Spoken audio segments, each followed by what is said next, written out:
5-5, 7-7 करोड़ रुपए की एक इवेंट शिवराज जी की होती है।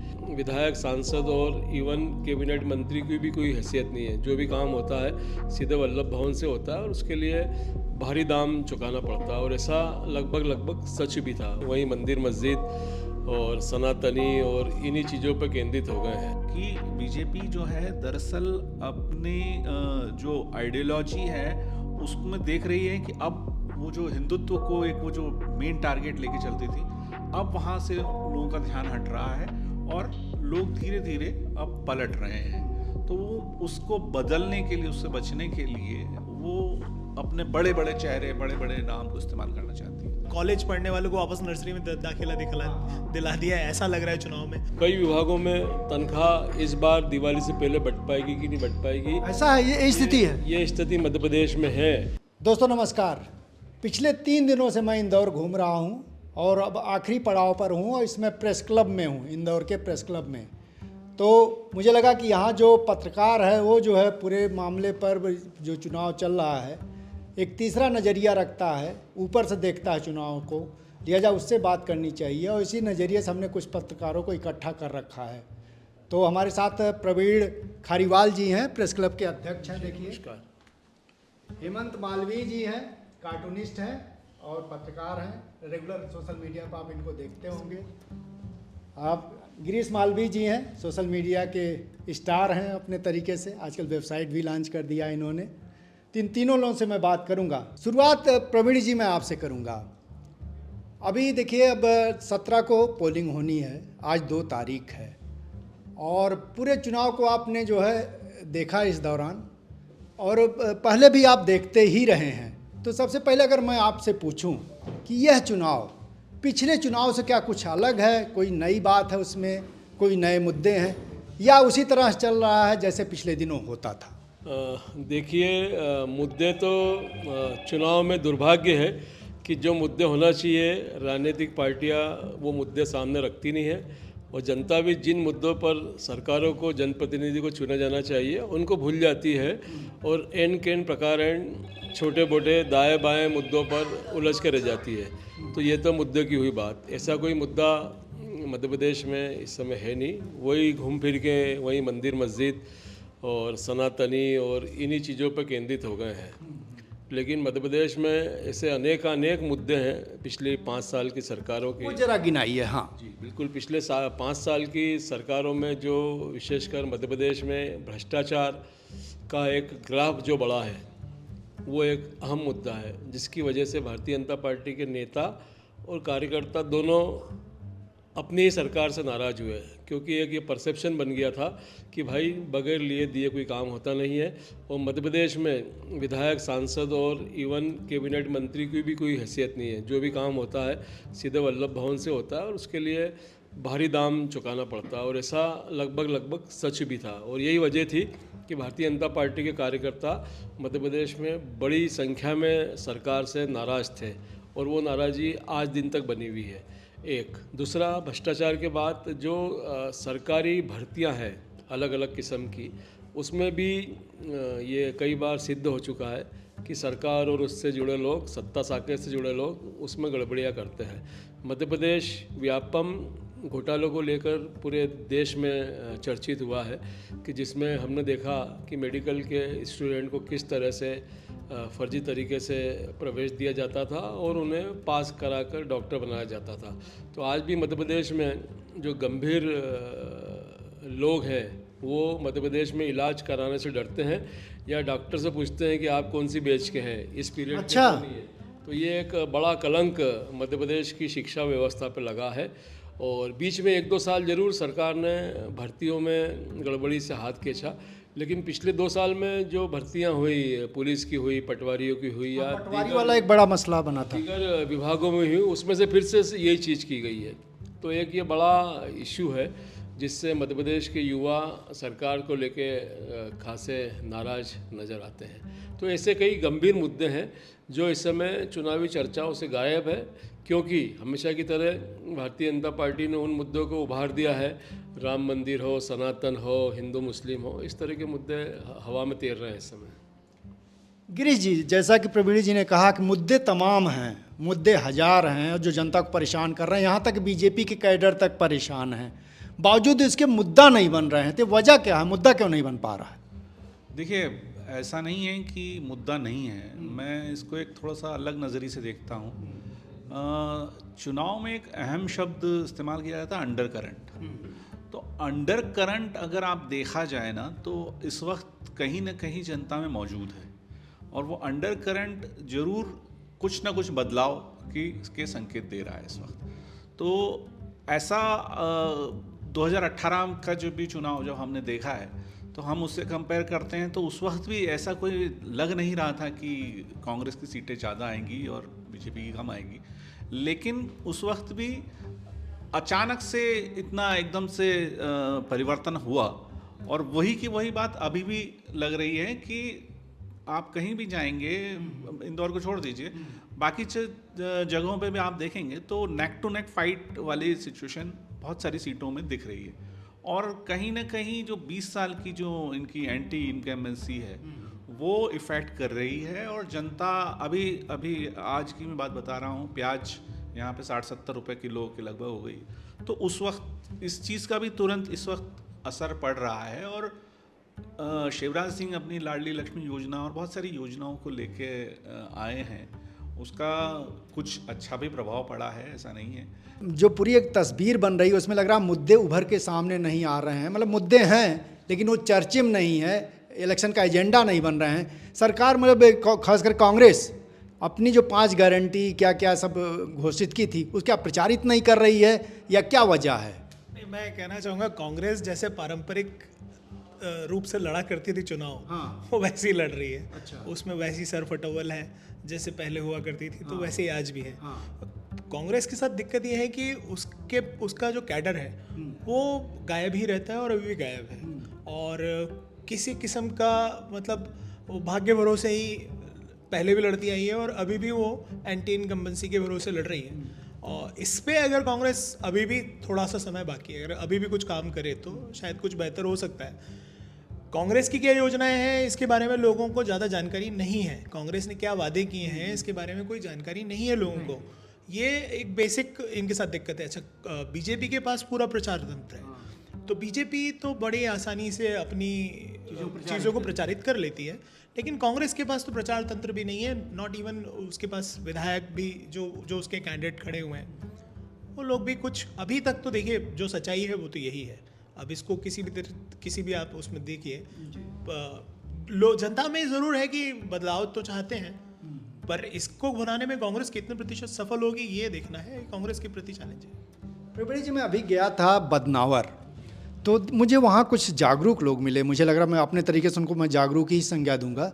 वो बोले कि जैसे लाडली योजना की बात आई, तो बोले भाई लाडली योजना जा रही है, उसमें 1-2 हज़ार मान लीजिए 2 महिलाएँ हैं, 3 महिलाएँ 3,000 मिल जाएगा। लेकिन हमारा बच्चा जो है MBA करके बैठा हुआ है, 70,000 80,000 की उसको नौकरी मिलनी चाहिए। तो अब गौड़ हो गया और पर्दे के पीछे चला गया मुद्दा, और लाडली योजना जैसे लग रहा है सब कुछ दे रहा है। तो उन्होंने कहा कि तो हमसे ले रहा है, जो हमको मिलना चाहिए तो नहीं मिल रहा है, जो हमसे छीन ले रहा है। तो इस रूप में देखा जाना है, सब कुछ ध्वस्त कर रहा है। स्वास्थ्य है, शिक्षा है, इस तरह के जो रोजगार के मसले हैं वो सब बैकग्राउंड में चले जा रहे हैं, और एक कुछ लॉलीपॉप दे करके पूरी जनता को जो भ्रम में डाल रहा है। तो अब इसी क्रम में अगर आपसे पूछते सरकार की क्या सोच क्या है, दिशा क्या है, इससे क्या जो है हासिल करना चाहती है? देखिए, आगे आगे पार्ट पीछे सपाट, इस तरह का मध्य प्रदेश में सरकार का काम है। आप रोड साइड पर कैंपेन देखेंगे भारतीय जनता पार्टी का, तो उसमें 2 चीज़ नज़र आ रही है। एक अयोध्या का राम मंदिर और मोदी जी का फ़ोटो, फिर से भाजपा सरकार, और दूसरा लाडली लक्ष्मी योजना का कैंपेन है। क्यों? ये योजना तो 3 महीने पहले लाई गई है, इसके पहले 4.5 साल क्या किया आपने, उसकी कोई बात भी नहीं कर रहा है। हो सकता है कुछ अच्छे काम भी किए हों, लेकिन उनको कोई नहीं गिना रहा। पूरा कैंपेन इस समय लाडली लक्ष्मी योजना पे आके टिक गया है सरकार का, और ऐसा लगता है योजनाकारों को, रणनीतिकारों को, कि ये गेम चेंजर प्लान होगा उनका लाडली लक्ष्मी योजना। पर जितने महिलाओं को मैं आपको बताऊं लाभ मिला है, लगभग उससे कुछ कम महिलाएं ऐसी भी हैं जिन्हें लाभ नहीं मिला है, या कई तकनीकी कारणों से वो लाभ नहीं ले पाई हैं, तो वो दुखी भी है, द्रवित भी है या नाराज़ भी हैं। तो मुझे लगता है कि लाडली लक्ष्मी योजना जो शिवराज जी का ब्रह्मास्त्र था वो उतना असर नहीं करेगा, लेकिन सरकार की पूरी उम्मीद उसी पर टिकी हुई है। और केंद्र सरकार या केंद्रीय स्तर पर जो प्रचार प्रसार किया जा रहा है वो राम मंदिर को लेकर किया जा रहा है। आप और हम सभी जानते हैं कि जनवरी में उसका होना है, तो उसके पहले पूरा वातावरण बनाया जा रहा है कि हम लोग सरकार लेके आए। कर्जे वाली बात आप कह रहे थे, राज्य सरकार के ऊपर कर्जे वाला सवाल, जो इस तरह से पैसा बहा रहे हैं, क्या है? देखिए, बिल्कुल मध्य प्रदेश की जो जागरूक जनता है या जो मध्य प्रदेश की आर्थिक स्थिति को समझते हैं वो इस बात को लेके बेहद दुखी रहते हैं कि ऐसा कोई पखवाड़ा नहीं जाता है जब मध्य प्रदेश सरकार 1 या 2 हज़ार करोड़ रुपए का ऋण नहीं उठाती बाजार से। और शिवराज सिंह जिस तरह से खर्चा कर रहे हैं पिछले 1 साल से, उनको जो अच्छी योजना लगती है उस पर वो खर्चा करते हैं। बाकी 30-40 विभाग जो मध्य प्रदेश में है उसमें पिछले 2-3 साल से वित्तीय संकट चल रहा है, वहाँ योजनाओं का भुगतान नहीं होता है, वहाँ तनख्वाहों के लाले पड़े हुए हैं। और इस समय भी मध्य प्रदेश में आपको बताऊँ, आज 2 तारीख हो गई है, कई विभागों में तनख्वाह इस बार दिवाली से पहले बढ़ पाएगी कि नहीं बढ़ पाएगी, ऐसा है, ये स्थिति है। ये स्थिति मध्य प्रदेश में है।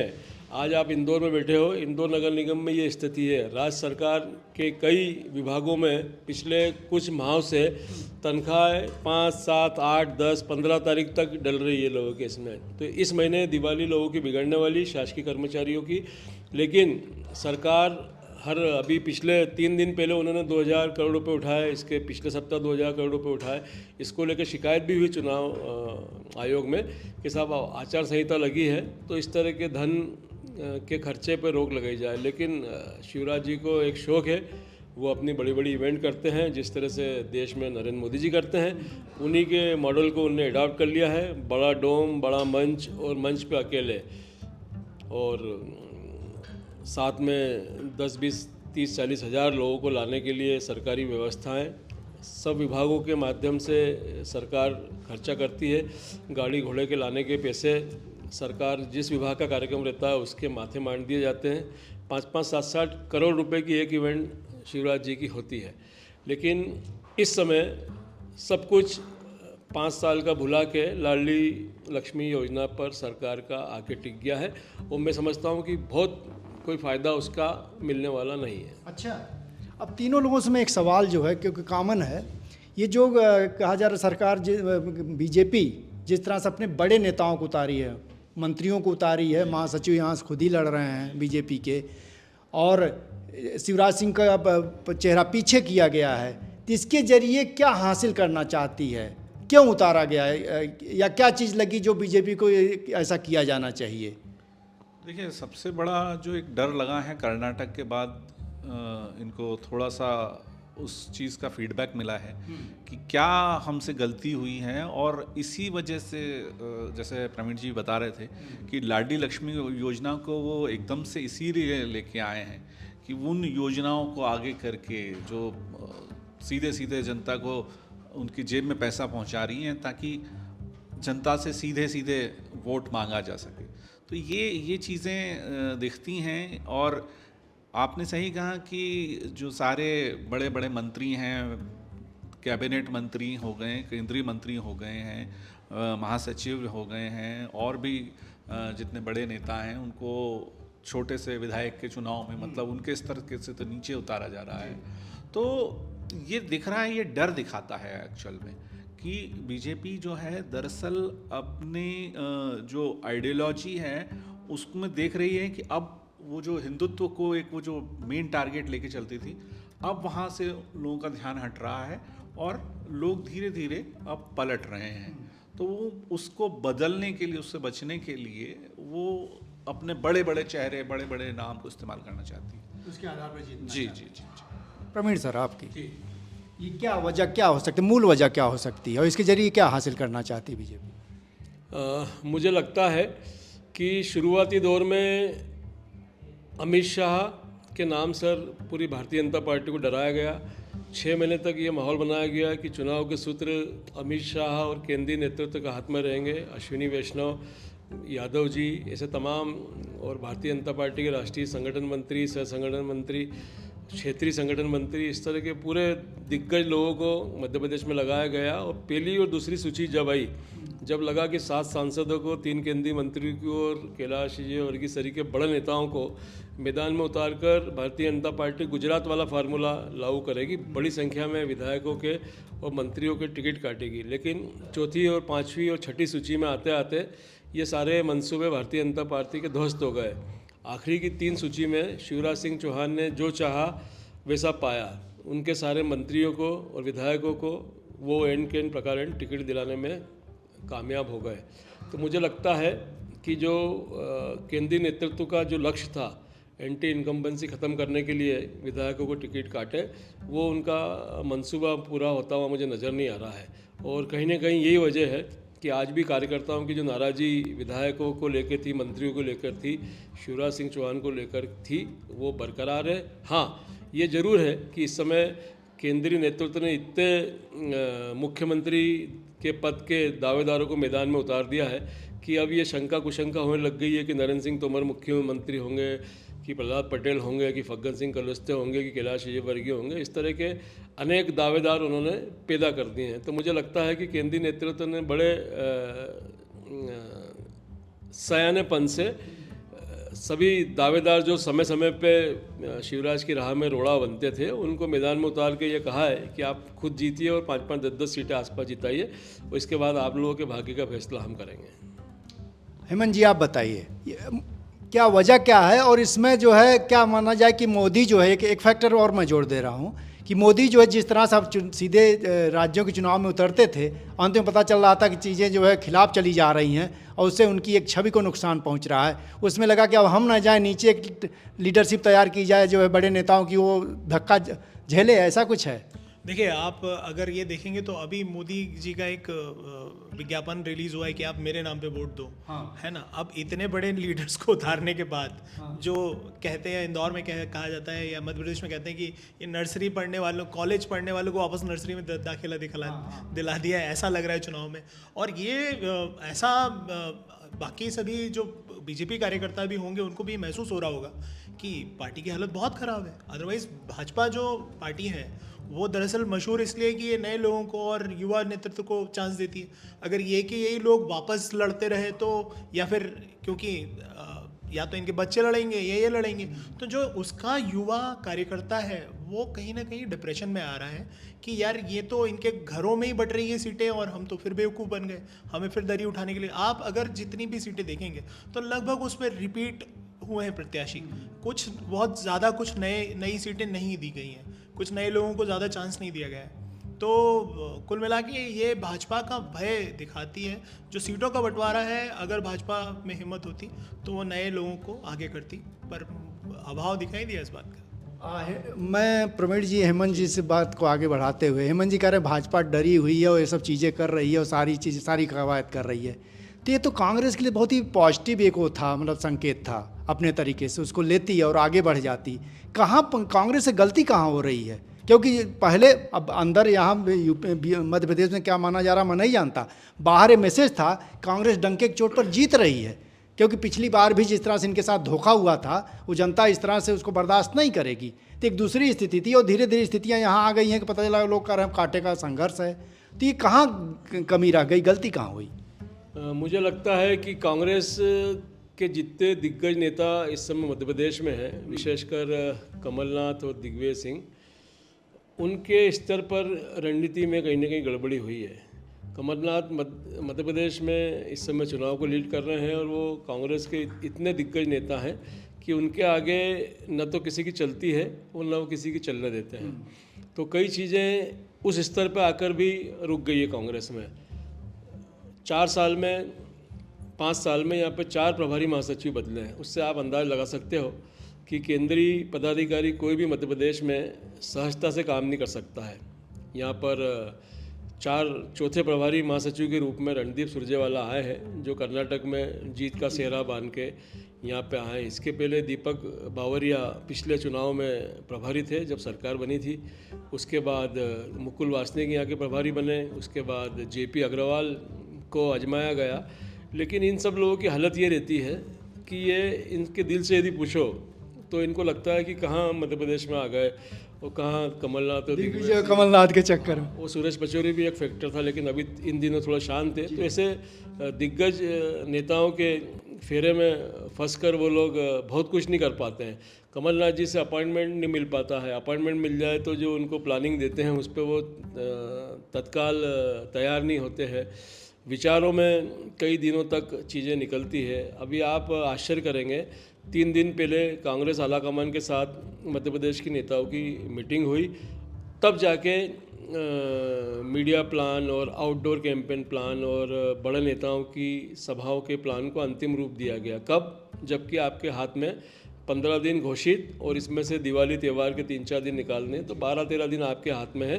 तब जाके आप आला कमान को बता रहे हो कि ये हमारा कैंपेन और ये है। तो किस तरह से चल रहा है कांग्रेस में कि जनता हमको चुनाव जीता ही देगी।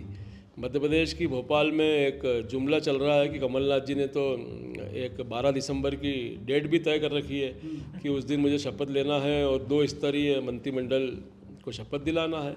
तो कांग्रेस हमेशा की तरह सोचती है कि जनता हमको जीता ही देगी। और दूसरा पक्ष ये भी रहता है कि कांग्रेस की वर्किंग का कि वहाँ प्रत्याशी को ही खुद को लड़ना पड़ता है।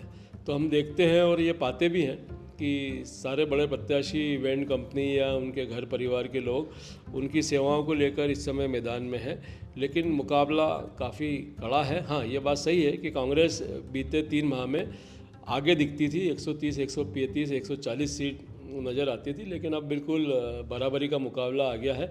और दोनों ही पार्टी के जो बागी नेता हैं वो पिछली बार की तरह इस बार भी सरकार बनाने में निर्णायक साबित होंगे।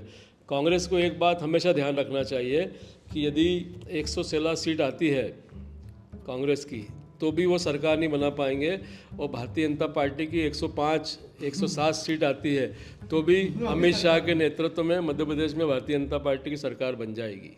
चलिए, जो बात कहे हैं प्रणीत जी, इसमें कुछ आप तब्दीली करना चाहेंगे या यही इसी तरह की आपकी? नहीं, बिल्कुल प्रवीण जी का जो आकलन है वो बिल्कुल सही है, क्योंकि हम लगातार राष्ट्रीय राजनीति में इसी तरह का पैटर्न देखते आए हैं।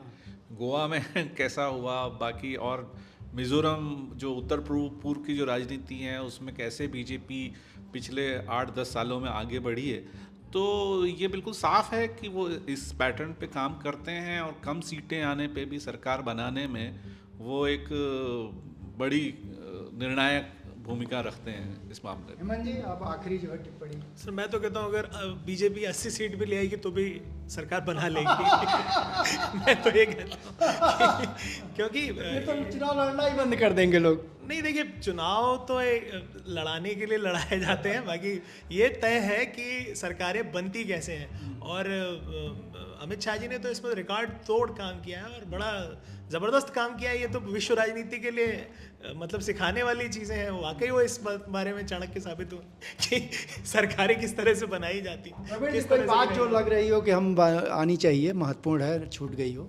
निश्चित तौर पर हम तो मध्य प्रदेश के लोगों से ये आह्वान करेंगे कि अधिक से अधिक संख्या में मतदान करें, और विशेषकर शहरी क्षेत्र के लोग जो कम मतदान करते हैं और फिर 5 साल तक मुँह बिगाड़ते हैं, उनको चाहिए कि अच्छे लोगों को चुनने के लिए ज़्यादा से ज़्यादा मतदान करें। क्योंकि मध्य प्रदेश का ट्रेंड है, यहाँ पर ग्रामीण इलाकों में 75-80% मतदान होता है और शहरी इलाकों में 55-58-60% मतदान होता है। और बड़े शहरों से अच्छे जनप्रतिनिधि निकलते हैं, निकलना भी चाहिए। तो अधिक से अधिक जनता मतदान करे ताकि ये मलाल ना रहे कि हम कुछ कर नहीं पाए। सही में मलाल ना रहे कि हम कुछ कर नहीं पाए। तो आपने देखा कि तीनों लोगों ने अपने तरीके से यही बात कही कि कांग्रेस जो शुरुआती दौर में मेजर बढ़त लिए हुए थी, अब कांटे के टक्कर में आके फंस गई है। और उसके बाद भी जो तस्वीरें हैं जो पिछली बार हुआ था उसकी यहाँ फिर से गुंजाइश मौजूद है। लिहाजा 17 के बाद और 3 दिसंबर जो नतीजे आएंगे तो सरकार किसकी बनेगी और किसके साथ जो है बहुमत होगा, और उसके बाद फिर भी सरकार बनेगी नहीं, ये अनिश्चितता बनी रहेगी। बहरहाल, इंदौर से जनचौक के लिए मैं महेंद्र मिश्र। आप देख रहे हैं जनचौक का सोशल मीडिया प्लेटफॉर्म। हमारे YouTube चैनल को सब्सक्राइब करने के लिए बेल आइकन दबाना ना भूलें।